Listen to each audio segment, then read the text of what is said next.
Desde hace muchos años aquí en Denver, en Colorado, donde vivo, voy a cortarme el pelo a una peluquería para viejos. Lo digo así transparentemente porque hoy en día las peluquerías, especialmente en Estados Unidos, son normalmente negocios de cadena. Ya tienen cortes de pelo estandarizados, con nombres, con modelos, le cortan a hombres y mujeres al mismo tiempo. Alguna vez pretendí ir a uno de estos sitios y primero era caro y segundo me hicieron 800 preguntas sobre si quería el pelo así, asá, asá, y yo no tenía respuesta. Yo quiero el pelo más corto y cuando me crece lo quiero corto, como me corresponde, punto.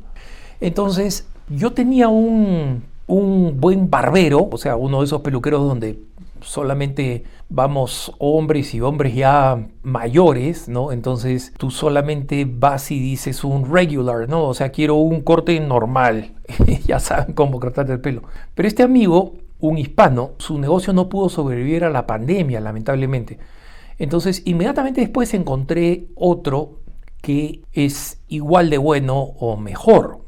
Y hace poco, cuando fui para mi más reciente corte de pelo, me encontré con que el barbero estaba cortándole el pelo, que ya es una persona mayor, un tío así respetable, el veterano de guerra. Él estaba cortándole el pelo a un hombre muy mayor, un hombre definitivamente que tenía 80 años o más, ¿no?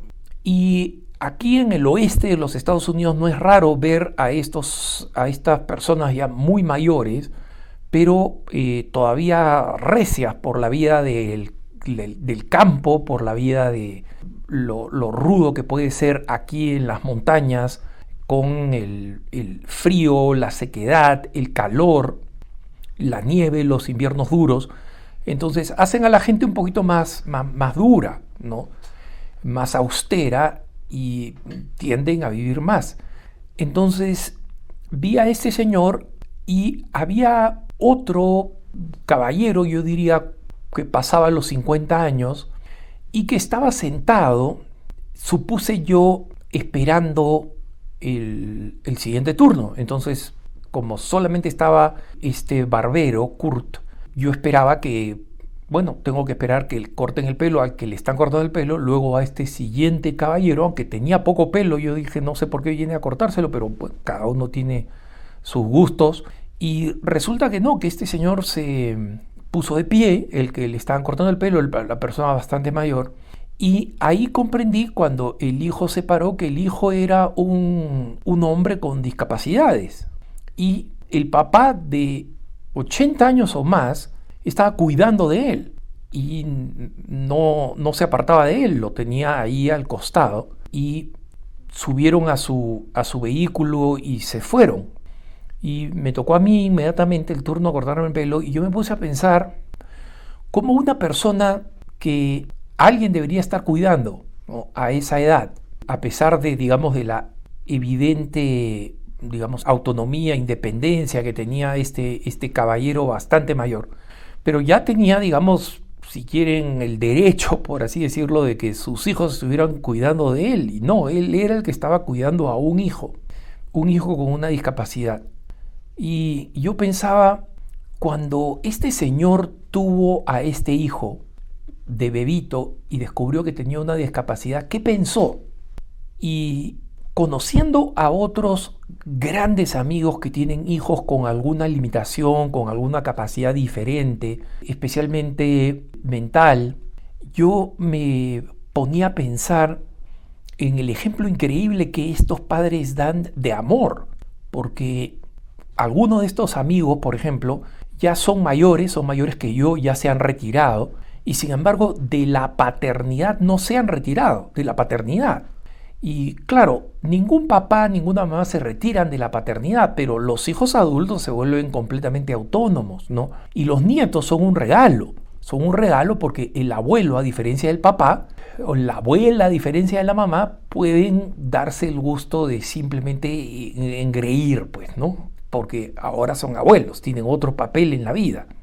Y como dice esta frase aquí en Estados Unidos, pero que es una frase de valor universal, si tú crías a tus hijos, vas a poder engreír a tus nietos. Si tú engríes a tus hijos, vas a tener que criar a tus nietos, porque los papás, tus hijos, no van a estar ahí. Entonces, en este caso, yo veo que ellos tienen que seguir cuidando de estos hijos, a pesar de que la edad, el tiempo va pasando y ellos no van teniendo la misma energía como para dedicarse a un hijo, especialmente que ya es adulto. Y en el caso de este caballero que yo vi, ciertamente un adulto mayor que ya debe comenzar a tener achaques de hombre mayor y que tienen que ser atendidos por el papá que es todavía mucho mayor. Entonces, lo único que puede permitir esta relación, esta responsabilidad, esta naturalidad y el evidente amor con que este papá de más de 80 años trataba a su hijo, con el respeto, con la devoción, cuando le dijo ¿qué quieres hacer ahora?, cuando le abrió la puerta para que él saliera, la atención que le prestaba al hijo demostraba un profundo amor, y un profundo amor heroico, porque como digo, lo normal es que a esa edad uno ya va a estar siendo nieto, y probablemente nieto ya ni siquiera de niñitos, sino de ya muchachitos un poco más crecidos, hasta adolescentes, ¿no? Y esto me hacía pensar en el valor del amor.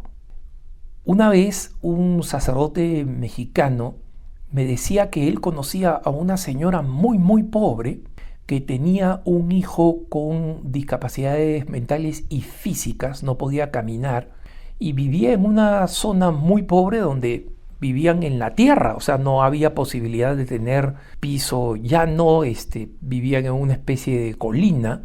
Entonces no tenían una silla de ruedas, no podía financiar una silla de ruedas tampoco hubiera servido de mucho para manejarse en ese terreno. Entonces esta mamá, que ya tenía 60 años, envolvía a su hijo en un manto y se lo llevaba a la espalda cuando necesitaba que fuera a algún lado para ser atendido por un médico, o incluso para llevarlo a algún lugar donde pudiera entretenerse.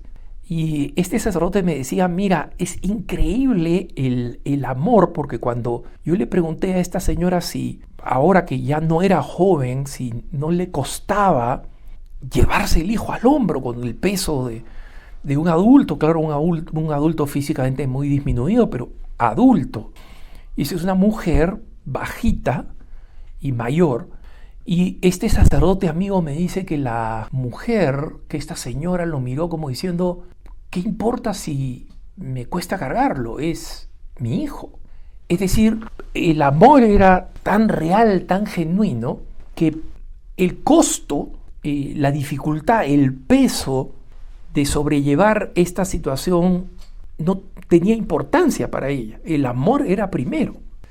Y me parece importante que recordemos, hermanos, lo que significa el verdadero amor, porque nosotros estamos frente a una presentación del amor simplemente como una pasión de atracción, basada en el gusto, basada en la seducción, basada en la complacencia afectiva, cuando no puramente física.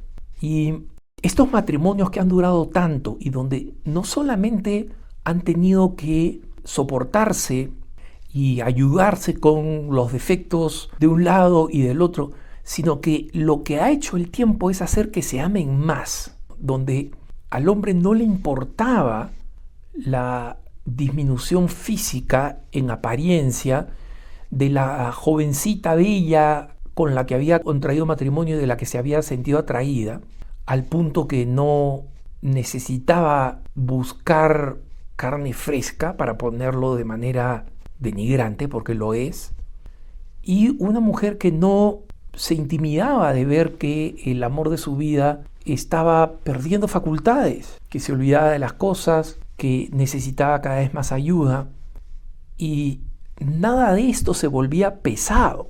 Y en algunos casos yo sí veo mamás que sufren mucho, papás que sufren mucho por la atención que les exigen hijos o familiares que tienen algún tipo de limitación y que necesitan atención especial.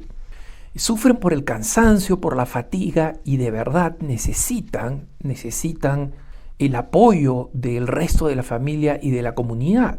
Yo conocí a un famoso cantante católico irlandés, muy popular en Estados Unidos, que tenía su propio autobús, digamos, para sus viajes recorriendo Estados Unidos, para sus distintos shows y presentaciones. Y cuando estaba, digamos, en temporada, especialmente entre, digamos, entrada la primavera hasta comienzos del otoño, era su temporada donde prácticamente sin parar se iba en este bus con sus hijos. Pero entre sus hijos tenía 2 hijos con discapacidades serias, ¿no? Y una vez dando una conferencia al que lo invitaron con el bus ahí aparcado afuera de este lugar de conferencias, él con su esposa, los dos unos irlandeses adorables, profundamente católicos, le preguntaban, oye, pero ¿en algún momento ustedes no se cansan? Y el esposo y luego la esposa dijeron, por supuesto que nos cansamos, por supuesto que es fatigante. Es más, no saben el increíble bien que ustedes pueden hacer cuando nos ofrecen un babysitting y podemos tener un día de salida. Es decir, ellos sí reconocían la necesidad, digamos, del apoyo de la comunidad, ¿no? Alguien que nos haga babysitting para que mi esposa y yo podamos salir un momento y pasar una noche, una cena juntos, sabiendo que alguien está cuidando a nuestros hijos, incluso asumiendo la responsabilidad de los hijos por una noche. Y me parecía que pedían tan poco y había gente que decía, mira, yo estoy dispuesto ahora a ayudarte con los hijos, especialmente gente joven, muy generosa, pero mostraban este amor y esta enorme sinceridad de lo que necesitaban, y lo que necesitaban les hacía tanto bien y era tan poco.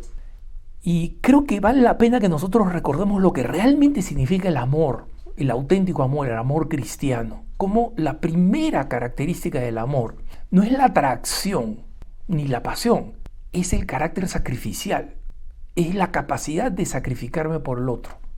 Es la primera característica, no es la única, pero es la primera característica. Y cuando nosotros vemos las razones por las cuales un esposo deja a una esposa o una esposa deja a un esposo hoy en día, vemos muchas veces tanto egoísmo, tanta preocupación de que esto no me gusta, esto no me acomoda, esto ya me cansó, como si las parejas que se aman no hubieran tenido que enfrentar situaciones iguales o peores, solamente que porque el amor era auténtico estaban dispuestos a sobrellevarlas y a sobrepasarlas. Reflexionemos entonces si es que yo estoy en una relación verdaderamente amorosa, si entiendo lo que significa elegir con quién me voy a casar y si entiendo lo que significa elegir por amor cualquier vocación, la vocación al sacerdocio, la vocación a la vida consagrada también, y si entiendo que mi amor, aunque sea de forma muy pequeña todavía al comienzo, tiene que ser un amor que esté marcado por el sacrificio y que esté dispuesto a crecer en sacrificio. Que tengas un buen día.